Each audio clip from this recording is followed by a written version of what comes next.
சைனாலேருந்து 2 மிகப்பெரிய கப்பல் உள்ளே வந்து இறங்கியிருக்கு. கப்பல் பூரா வந்து எல்லாம் ஏவுகணையும் ஆயுதங்களும் அதுக்கப்புறம் ஏவுகணைக்கு கொடுக்கக்கூடிய எரிபொருளும் எல்லாம். அதனால் சைனா வந்து இவனுக்கு ஃபுல்லாக பேக்கப் பண்ணுறாங்க.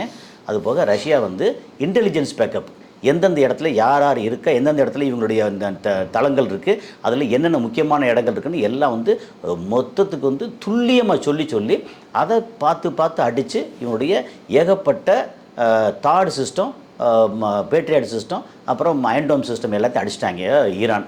அப்படி இருக்குது. ஸோ அமெரிக்காவில் நீங்கள் கேட்ட கேள்விக்கு அமெரிக்காவில் இன்னும் ஆயுதங்கள் இருக்குது. ஓகே, சண்டை போகிற அளவுக்கு அவங்களுக்கு வலிமையும் இருக்குது. பெரிய வலிமை இருக்குங்க. அமெரிக்கா வந்து நீங்கள் வலிமை இல்லைன்னு சொல்லவே முடியாது, பெரிய வலிமை இருக்குது. ஆனால் அந்த அமெரிக்கா சண்டை போடுறது இப்போ இந்த மாதிரி இந்த முதலை புலி சிங்கம் சொல்லுவோம் பார்த்தீங்கள்ல, அதாவது தண்ணிக்கு உள்ளே இருந்தால் முதலே பலம், தண்ணிக்கு வெளியே போனால் புலி பலம், அவ்வளோதான் விஷயம்.